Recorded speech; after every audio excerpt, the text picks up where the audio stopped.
PSSI dan operator Liga Indonesia I-League secara resmi memperkenalkan Lembaga Atribase Indonesia atau NDRC di Jakarta.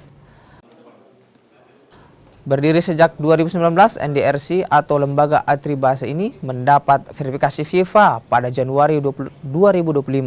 Selain Indonesia, diketahui FIFA mengakui 4 NDRC dari negara lain, yakni RBFA, Belgia, FA Inggris, Triple F Prancis, dan juga FIA Republik Irlandia.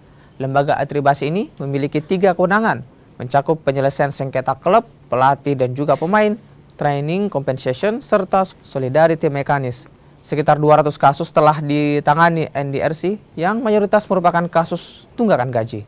PSSI tegaskan adanya NDRC diharapkan dapat menjaga keseimbangan ekosistem sepak bola Indonesia. Untuk sebagai check and balance juga ketika ada isu mengenai pemain dengan klub dan lain-lainnya. Dan kami kenapa mendorong NDRC, dan ini baru 5 di dunia. Kan patut bangga. Bahkan mungkin Pak Sekjen kita kemarin bicara-bicara ini kecepatan juga, tapi nggak apa-apa, itu komitmen membangun sebuah ekosistem.